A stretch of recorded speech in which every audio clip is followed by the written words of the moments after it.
Salut à tous et bienvenue dans cette seconde vidéo. Alors ici, on va voir une autre technique de retouche que vous n'allez pas pouvoir combiner avec la troisième que je vais vous montrer. Ça ne fonctionnera pas du tout.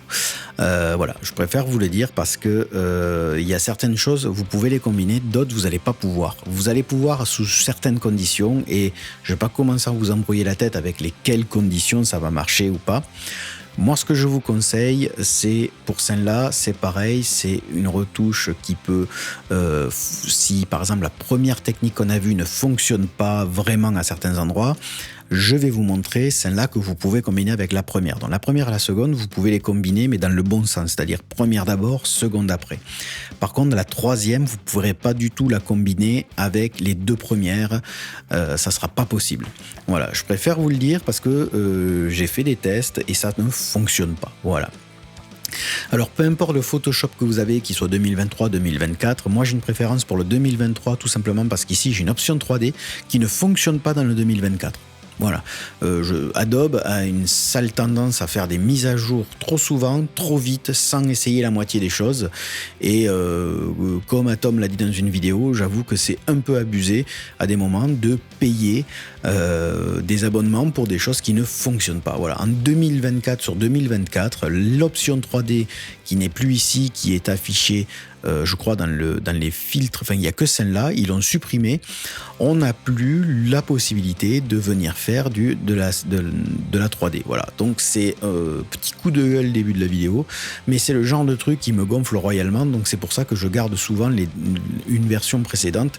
Et du coup, quand je fais de l'infographie, je travaille sur la 2023 et non la 2024, parce qu'ils m'ont supprimé cet effet-là et que j'en avais besoin. Voilà. Alors si c'est pour pousser la consommation, pour acheter le logiciel 3D, c'est juste un peu casse-pied. Voilà. Alors pour revenir à notre seconde façon de retoucher, ça va se passer un peu pareil que la première dans le début, c'est-à-dire qu'on va dupliquer notre image. Sur cette image, on va la redupliquer une seconde fois. On va ensuite, sur cette seconde image qu'on a dupliquée, venir faire filtre, bruit et anti-poussière, et non anti-social. Parce que sinon tu perds ton sang-froid. Voilà. Petit humour, 2 balles pourries. On va venir...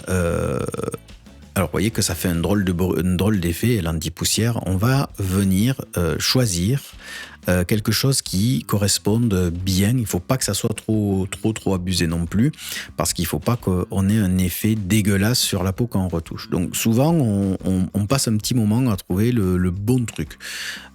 Et ça peut ne pas fonctionner, c'est ce que je vous disais. Donc ça va être vraiment, des fois, un peu complexe à trouver qu'est-ce que c'est qui est le mieux. Alors entre le seuil et le rayon, il faut chercher. Vous voyez, moi ce que je cherche, c'est qu'ici, je vais essayer d'effacer cette sorte de halo que ça fait ici. Alors peut-être que le seuil il faut aller beaucoup plus loin. Alors des fois je pousse très fort, hein.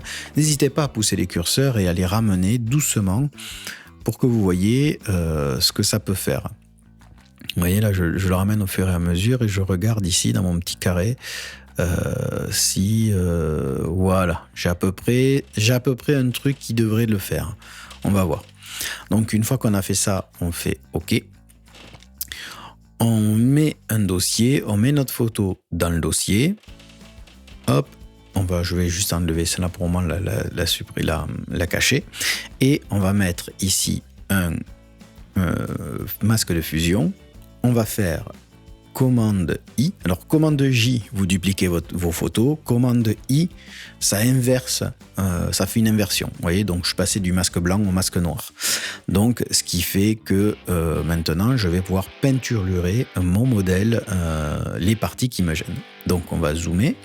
On voit que c'est une photo qui a beaucoup de bruit dessus, qui est fin quand même, mais qu'on a du bruit. Donc on n'a pas une définition, comme je vous disais dans l'autre vidéo, qui est parfaite. Et vous voyez ici, en passant dessus, hop, j'enlève, vous voyez, je passe doucement là, je fais des petits clics-clics et on enlève, vous voyez, tout simplement les petits boutons. Alors on les estompe, on les enlève, ça dépend de la qualité de la photo. Là, on va faire que les estomper. Hop, ici, voilà, hop, ici les tâches. Le cheveu, on voit que ça le prend pas tant que ça. Alors ici, vous voyez, si j'y passe dessus, ça va pas faire joli. Donc, hop, commande Z pour revenir en arrière. Ça efface juste le dernier clic que vous avez fait. C'est pour ça qu'allez-y petit à petit au clic et faites pas de la grosse peinture partout parce que sinon, ça va pas fonctionner. Donc voilà, vous voyez, j'enlève au fur et à mesure. Alors, hop, hop, hop, hop. Voilà. Là, là. Voilà. Vous voyez que ça fait pas non plus, c'est pas un truc de dingo, hein. Ça fonctionne pas vraiment partout. Voilà. Et c'est là où vous allez combiner avec, vous pouvez le combiner avec la première. Vous pouvez faire celle-là en premier et la première après. Mais vous serez gêné pour certaines choses. Voilà. Donc une fois qu'on a fait ça, on rallume notre calque de dessous et on va sélectionner les deux ensemble. On va créer un nouveau dossier. On va faire copier, enfin on va faire commande J, commande E et on a transformé notre dossier qui est ici avec les deux photos en une seule image. Donc, vous voyez, avant, après, il y a quand même une autre différence. Alors, c'est toujours une photo, on la regarde de loin. Donc, si on fait avant, après, on a une retouche qui est quand même autre que ce que c'était. Et là, vous pouvez très bien, comme je vous disais tout à l'heure, la combiner avec la première, c'est-à-dire vraiment, après, en prenant les parties, comme on a vu dans l'autre, où vous enlevez vraiment ce qui est trop gênant, en y allant vraiment franco. Hein, comme dirait l'ancien dictateur espagnol, voilà, ça c'est fait. Humour de merde, c'est le matin, c'est comme ça. Voilà, ne m'en voulez pas, j'ai de l'humour. Pourri, mais j'en ai, il vaut mieux en avoir que ne pas en avoir. Hein. Voilà, vous voyez, hop, et puis après vous faites du nettoyage et vous finissez comme ça. Vous pouvez finir avec l'outil que je vous montrais dans l'autre vidéo qui est l'outil correcteur, hein, rien n'empêche de faire. Hop, on va estomper ici cette petit truc, voilà, et vous voyez que au final on se retrouve avec quelque chose qui deux combinaisons de nettoyage qui peuvent fonctionner et qui laissent au final un résultat naturel. Voilà. Vous ne pourrez pas le combiner avec celle que je vous montrerai dans la prochaine vidéo parce que je vais vous montrer dans la prochaine vidéo que ça ne fonctionne pas. Vous allez vous rendre compte pourquoi, c'est embêtant. Alors je vais vous le montrer aussi ici. Hein. Ici c'est pareil, hein. Donc on va dupliquer notre image, on va mettre notre filtre anti-poussière. Alors on va vérifier que ce qui est fait peut aller à peu près bien. Donc là déjà on voit que si on enlève l'aperçu, vous voyez déjà, on voit que ça fonctionne. Ça fonctionne vraiment bien même. On voit que là, il y a vraiment un effet de « vas-y, je t'efface ». Hein. Donc ça efface pas tout, mais ça efface le piercing, vous voyez, ça efface plein de détails. Donc il faut faire très attention à ça. On n'est pas là pour lui enlever le piercing, mais ça pourrait vraiment servir. Donc si là ça nous va, on va faire OK.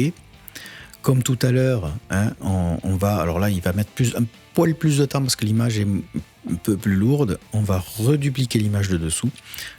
Pour tout à l'heure, on va créer notre dossier, on met notre image dedans, hop, on peut fermer le dossier si on veut, on met notre masque de fusion, on tourne à l'envers, hop, avec commande I, et vous voyez que hein, si je passe vraiment sur on va voir si ça fait vraiment ce que ça dit. Voilà, vous voyez, j'ai effacé le piercing. Donc le but c'est pas d'effacer le piercing, le but c'est, vous voyez, d'atténuer les petits boutons. Voilà, là je peins sur les endroits, vous voyez que ici le bouton il n'est pas vraiment atténué, mais c'est pas très grave. Parce qu'on va faire un test sur deux images. La première on l'a poussée un peu forte et celle-là on va la pousser un peu moins. On va pas aller chercher les petits détails comme j'ai fait vraiment à abuser. On va enlever vraiment ce qu'on a besoin. Hop, hop, hop, hop, hop, hop, hop, hop, hop, hop, hop, hop, hop, hop, hop, hop là, hop là. Hop là, hop là, hop là. Voilà. Vous voyez, j'enlève au fur et à mesure, doucement. Tac, tac, tac, tac, tac, tac, tac, tac, tac, tac, tac, tac, tac, tac, tac, tac. Voilà. Hop. On va pas trop abuser non plus. Parce que je vais laisser de la place pour voir si la prochaine retouche qu'on verra dans l'autre vidéo va fonctionner. Donc voilà, vous voyez, si on regarde, ici, voilà. Si on fait comme tout à l'heure, on met tout dans un dossier. Alors je vais pas le dupliquer pour l'instant, mais on va faire avant, après. on a déjà un nettoyage qui est autre chose que ce que c'était. Bon, on va la dupliquer, cette image, et on va la rendre en image normale. Voilà, donc on a notre avant-après. Voilà, donc vous avez vraiment ces deux types de retouches qui sont, vous voyez, complètement différentes. Vous pouvez les combiner ensemble, donc c'est-à-dire la première qu'on a vue sur la première vidéo en premier, celle-ci en second pour vraiment finir les choses. Attention, si après ça vous commencez à faire ce qu'on a fait, par exemple ici on va le faire pour voir que ça peut foutre le bordel. Par exemple, vous l'avez vu ici, j'ai essayé d'effacer, ici j'ai effacé le gros carré. Si j'essaye d'effacer ici, comme ça, alors je vais faire un peu n'importe quoi pour qu'on voie. Normalement, quand on va revenir tout à l'heure sur la prochaine vidéo, vous allez voir que ça va créer des problèmes en fait pour la retouche. Donc c'est là où je vous disais que sur cette photo, on y allait vraiment franco. Vous voyez, j'ai vraiment poussé les choses pour que ça soit trop comme voilà. En gros, je me suis servi de cet outil qui est l'outil pièce pour nettoyer. Et là, je m'en suis pas servi du tout. Là, j'ai juste fait la première technique, la technique basique de la retouche avec l'anti-poussière. Et vous allez voir dans la prochaine vidéo que ça ne va pas faire, ça va pas fonctionner vraiment comme on l'entend si on active la troisième façon de faire. Je vous dis à plus pour la prochaine vidéo.